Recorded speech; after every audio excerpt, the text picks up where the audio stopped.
político, y ya está en línea telefónica con nosotras, con Marcela y conmigo acá desde Posadas. Muchas gracias, Gustavo, por esta comunicación. Queríamos charlar con vos. ¿Cómo estás? ¿Qué tal? Buenas tardes, un gusto como siempre. Bueno, muy amable. Gustavo, la verdad que te seguimos todos, bueno, a nivel nacional todo el mundo está también siempre atento a las mediciones que hacen, ¿no? Ustedes con toda esta, con Suban Córdoba justamente, y realmente antes de del 13 de agosto, me acuerdo, de las PASO, habían dado unos números, este escenario de tercios que finalmente se concretó, ¿no? Con el voto de la gente. ¿Cómo se está comportando el electorado? O si mejor dicho, los candidatos están llegando efectivamente a sus electores de la misma manera que antes del 13. Hay un panorama nuevo por esta fecha, 13, al mes de las PASO justamente. Creo que hay que entender que hay un contexto de voto castigo muy fuerte, sí, ¿no? Muy grande. Una inflación de 12 puntos no es para nada halagüeño para ningún partido en el poder, ¿no? Por ningún espacio político, mucho menos por un candidato del oficialismo. Hay que empezar a entender que hay una especie de narrativa impulsada por una mayoría de la sociedad que está enojada con la dirigencia, no con la política, sino tampoco con la democracia, sino con la dirigencia. Te diría más, sería más preciso, está enojado quizás con la dirigencia política porteña o del AMBA, en la medida que cuando uno analiza el voto a Milei y descubre, por ejemplo, que ganó en 16 o 24 provincias, descubre que cuanto más alejado de Capital Federal, más intensidad tuvo el voto de Milei. Bueno, uno debe concluir de que es una señal o un mensaje también para los grandes armadores de la política argentina que, casualidad, están en Capital Federal o en el conurbano, ¿no? Que además creo que también fue un mensaje para los grandes medios de comunicación, que utilizaron incluso palabras como que Milei se estaba desmoronando, ¿no? Como si Milei hubiese crecido por ellos y ellos tenían la facultad de bajarle la perilla y hacer que Milei decreciera, ¿no? Total. Creo que aún hoy ni los grandes medios de comunicación ni las dos grandes coaliciones de Argentina están entendiendo el contexto en el cual están disputando poder y no entienden fundamentalmente la manera de encarar el fenómeno de Milei, ¿no? En la sociedad argentina, porque evidentemente Milei está lejos de decaer o de no seguir creciendo, sino todo lo contrario. Lo que nosotros estamos viendo a lo largo de ancho de la Argentina es que él está mejorando en términos relativos su posición electoral respecto de las PASO, e incluso podemos evaluar que no está muy lejano a la posibilidad de que gane en primera vuelta. Hoy ese número no lo tiene, está cerca, voy a hacer un gesto que seguramente los que están escuchando por radio me van a entender, le falta un cachito así, mira, para ganar en primera vuelta, y entendamos también que en la primera vuelta se contabilizan solamente los votos válidos, ¿no? Es decir, que van a quedar afuera los votos blancos, los nulos, los impugnados. Entonces, claro.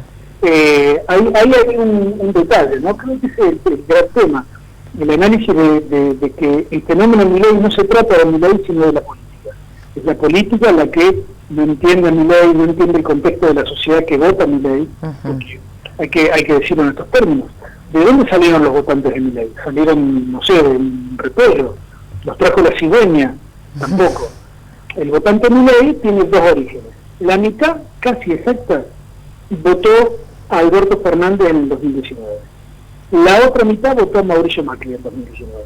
Así que digan ustedes qué perspectiva tenemos hacia adelante, ¿no? Evidentemente se nutre de los errores económicos de dos gobiernos consecutivos de signos ideológicamente opuestos. Y además, cuando analizamos el voto por edades, en los menores de 30 años, Milei tiene hoy un caudal electoral cercano al 60%.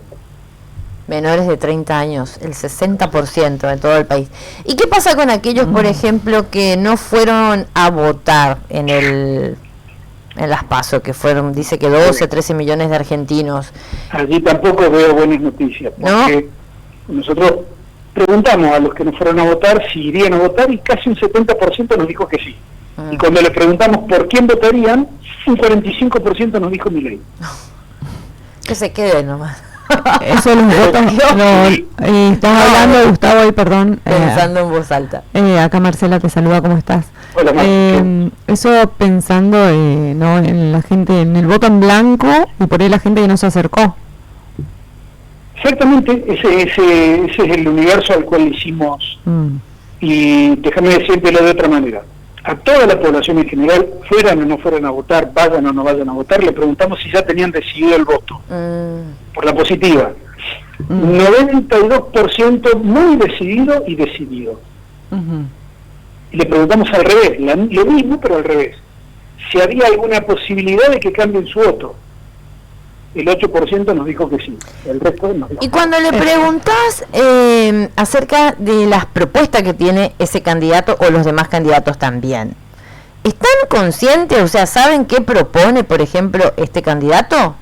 ¿Están informados? Hay un segmento de la población que sí lo tiene en cuenta, que está bien informado, que tiene espíritu crítico, que analiza, pero ese sector de la población es muy minoritario. La mayoría de nosotros no vota por propuesta. Lamentablemente no es un elemento que hoy haga la diferencia. Les voy a dar un ejemplo. Sí. En general, la mayoría de la sociedad argentina está de acuerdo con la batería de medidas económicas que anunció Massa. Y sí. Pero eso no significa que haya aumentado su intención de voto. Sí, esa es la otra pregunta que quería hacer. Si esto iba a impactar y va a beneficiar al oficialismo. Digo, porque en el fondo es como si fuese una cuestión de credibilidad, no de la medida en sí. Sí. Es decir, hay un gobierno y un candidato que, generan también al mismo tiempo de estas medidas a favor de mucha gente una inflación de 12 puntos. Entonces, ¿cuál es el andarivel de la propuesta que tenemos que agarrar? ¿No? La de la baja de ganancias o la de un 12% de inflación que proyecta una inflación arriba del 100% en el año. Entonces, es complejo para el oficialismo tratar de ingresar al balotaje toda vez que hay un contexto económico que es muy desfavorable también, ¿no? Sí. Sí, Gustavo, y con respecto, viste que ahora Massa hizo una serie de anuncios y, bueno, por ejemplo, el tema de ganancia y todo eso. ¿Usted hicieron algún informe con la gente con respecto a eso? Sí, no lo hemos publicado ni lo vamos a publicar, pero sí, estamos haciendo mediciones permanentes y la verdad es que no vemos que se haya modificado mucho la intención de voto, ¿no? Sí vemos que, por ejemplo, la posición de Patricia Bullrich es una posición media inestable, en la medida que los votantes de ella básicamente votan a Milei en forma masiva en segunda vuelta. Mirá ese dato. Entonces, sí. ¿Qué puede pasar? Vamos a suponer que las medidas de Massa impactan favorablemente en el electorado y que Massa sube. Claro. Pongamos, se ponen 33, 34 puntos. Ese sería, creo yo, hoy el techo teórico de Massa en primera vuelta. Puede darse un fenómeno donde el votante de Patricia Bullrich diga: no la voy a votar a Patricia en primera porque no pienso ver que el gobierno mejore, no pienso ver que Massa tenga chance de ganar la elección. Entonces anticipo mi voto de segunda vuelta a la primera y lo voto a Milei directamente en octubre. Esto es algo que puede darse. Les voy a dar un antecedente para que ustedes lo entiendan. Mauricio Macri, en el 2019, en la campaña electoral previa a las PASO, hizo un acto en Mar del Plata. Muy recordado ese acto porque él dijo: yo los invito a votar el próximo domingo como si esto fuera un balotaje. Esta es la elección más importante del año, porque de esta elección va a quedar si estamos juntos o no estamos juntos para adelante. Y la gente entendió el mensaje, anticipó el clima electoral, votó como si fuera un balotaje y derrotó el voto a Mauricio Macri. Entonces, tenemos un antecedente y la verdad es que es algo que hay que tenerlo bien evaluado. Yo lo veo en términos potenciales como algo probable, no muy ni poco, ¿no? Lo veo como algo razonablemente probable, toda vez que faltan muchos días y el plazo que hay entre la elección primaria y la general es de demasiado tiempo, ¿no? Es mucho tiempo, por eso también todo puede modificarse. Ustedes seguramente miden constantemente. Ahora, bueno, lo escuché en una entrevista a Jaime Durán Barba, que analizó la situación, por ejemplo, de Juntos por el Cambio, y que cada vez como que está tercero dice que va a salir en estas elecciones del 22 de octubre. ¿Concuerdan ustedes con lo que miden? ¿Está tercera Patricia Bullrich en este momento? Sí, coincidimos plenamente. Además, déjenme decirle que desde que lo pusieron a Melconian, es como que a la candidata la han devaluado, ¿no? Porque no puede hablar de economía. El humanismo habla ahora. Melconian no puede ir a los debates, ni tampoco va a ir en la boleta. Entonces, eligieron mal el candidato. Deberían haberlo puesto Melconian de candidato a presidente. Realmente. No, y otra cosa, estos datos de los votos que tuvo Larreta, que la verdad que a mí me sorprendió muchísimo, los pocos votos que sacó, para lo que era, para lo que se invertía o se veía por ahí, ¿no? Estos votos finalmente, de acuerdo a los números que ustedes manejan, ¿irían a Milei? ¿Van efectivamente a Juntos por el Cambio o podrían ir a Unión por la Patria? Y el 100% de los votantes de Larreta en la PASO, que fueron 7 puntos. Sí, 7 puntos. ¿Cuántos fueron? 11 en total, creo. 10 y pico. 10 y algo. 5 van a Bullrich, 2 a Milei y 2 a Massa. Mirá vos, qué raro, ¿no? El voto. No, se veía de antemano eso. Sí. Nosotros en la previa veíamos, más allá que no estuvimos finos con el número final de Larreta, veíamos que ni los votantes de Bullrich ni los votantes de Larreta acompañaban masivamente a ninguno de los dos en las hipótesis de triunfo de ambos, ¿no? Sí, mirá vos. Era como un electorado roto, ¿no? Halcones y palomas, como que prácticamente no tenían nada que ver entre sí, y esto, bueno, lo estamos verificando justamente ahora en el número de Bullrich, ¿no? Que no logra superar el 21 o 22%. Ah, mirá, yo pensé que tenía un 26, 27. Y eso sacó 27, si le sumamos los 5 de Larreta. Ajá, mira vos. Sí. Bueno, no sé qué panorama es mejor, ¿no? Pero bueno, hay que seguir informando a la gente. Sí. Massa requiere de dos grandes, yo le digo milagro, pero cada uno le puede poner el aditamento que quiera. Necesita subir y evitar que Bullrich baje, porque todo punto que pueda perder Bullrich no va a Massa sino va a Milei. Sí, eso escuché también, que efectivamente van directamente al candidato a la Libertad Avanza y no al oficialismo. Esto es lo que le decía primero, ¿no? Sí. En los escenarios especulativos de segunda vuelta, Milei llega en algunos escenarios a un número casi a la mitad del padrón, ¿no? Bueno, otro de las consultas, Gustavo. Hasta ahora sigue este escenario, ponerle de tercios, más allá de que la Bullrich tiene menos o 21% nada más en este momento. Hay un escenario de balotaje hasta ahora. No hay ninguna encuesta que diga que se pueda ganar en primera vuelta, o hay una posibilidad. Cualquiera se Yo creo que la posibilidad de que se defina en primera vuelta es realmente alta. Mira vos. No hemos publicado ni vamos a publicar ninguna encuesta. Y los que dicen los números que tenemos nosotros dicen eso. Mira vos. Además, es consistente el crecimiento de Milei en muchos lugares del país. Por ejemplo, en Buenos Aires él sacó 20 puntos, hoy mide arriba de 30. Claro, en el único lugar donde perdió, Ciudad de Buenos Aires, donde encima lo inventaron, lo llevaron a todos los medios, perdió. Y está creciendo. Y ahora está creciendo. Déjenme decirles que la política argentina se está resignificando, de ser bipartidista pasó a ser bicolisionista, hoy es tricolisionista. Está siendo amenazado el poder por un espacio político que no tiene partido, digo porque la Libertad Avanza es Milei, y no es un partido político, es un espacio, es una tribu altamente ruidosa y hiperpersonalizada y que genera incertidumbre. Ahora, la resignificación de la política argentina debe permitir ver que en muchos lugares de la Argentina, por ejemplo, en la provincia de Buenos Aires, hoy, por ejemplo, los candidatos a intendentes de Juntos por el Cambio deben estar tratando de abrazar la Milei, porque si tienen una candidata a presidente que mide 22 puntos, imagínense el destino de todos los municipios que hoy gobiernan Juntos por el Cambio. Van a tener que inventar una guillotina o una tijera gigante para cortar votos, ¿no? Totalmente. Ahora, y esto también le pasa al peronismo en algunos lugares en donde Massa no tiene niveles de votación altos Así que bueno, esta resignificación de la política tiene alcances muy importantes. Vean también el fenómeno de que hubo muchas provincias que cambiaron de signo político, ¿no? Sí, ahora, Gustavo, ustedes como consultora están trabajando hace mucho con el tema político, ¿no? ¿Cómo ves esto si llega Milei a ser presidente? ¿Cómo ves vos la situación política allí?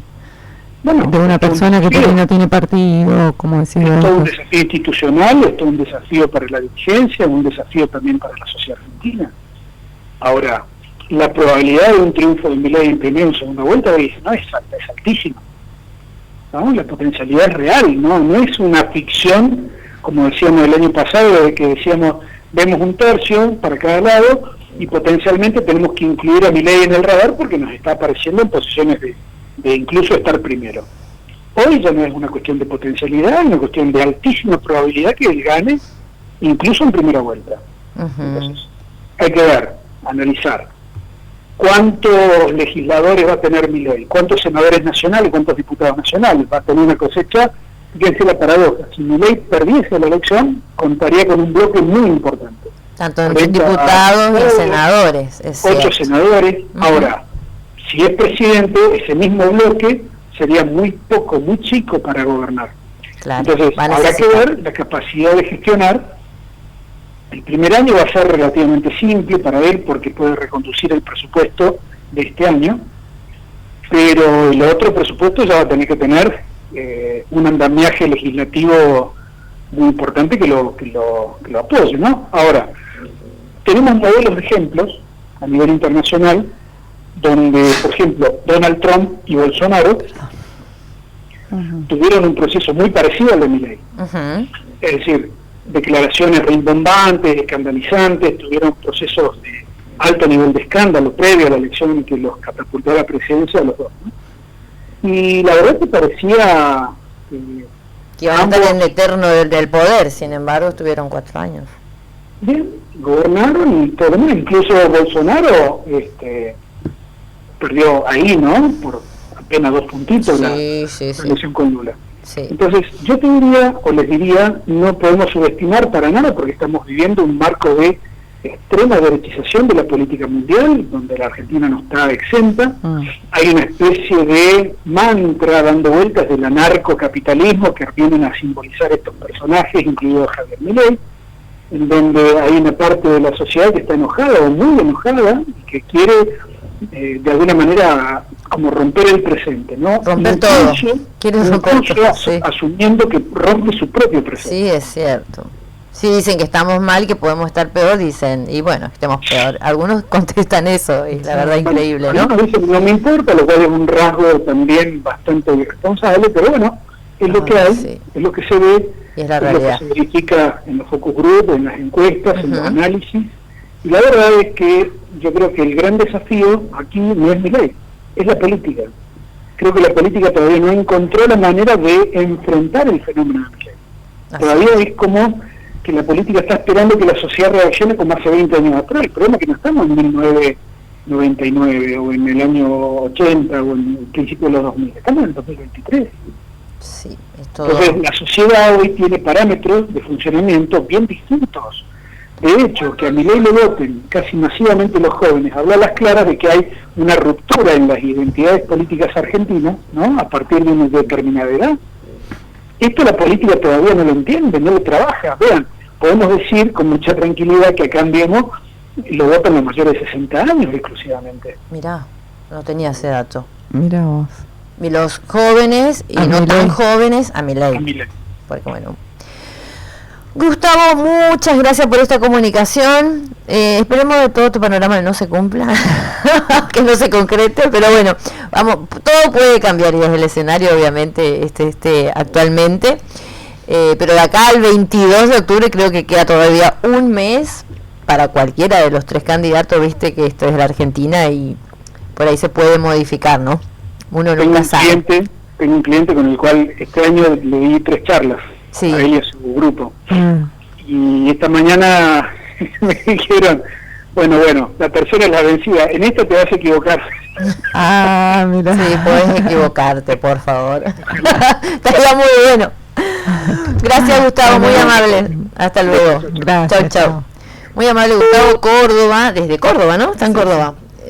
Consultor, siempre habla con todos los medios, incluso los medios porteños, y la verdad yo miraba esto, y hay algo que también dijo en una entrevista, no precisamente en esta, pero de que este candidato de La Libertad Avanza es como muy personalista, es él, pero que detrás tampoco hay un equipo de gobierno preparado para una gestión nada más y nada menos de un país.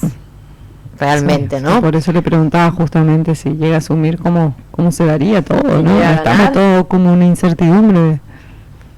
Más voces desde Brasil. Ahí está Lula, por lo menos unos años podemos estar allá. Claro, eso dijimos. No, sí, porque a mí realmente me preocupa. O sea, yo creo, y por eso le pregunto, si el votante de Milei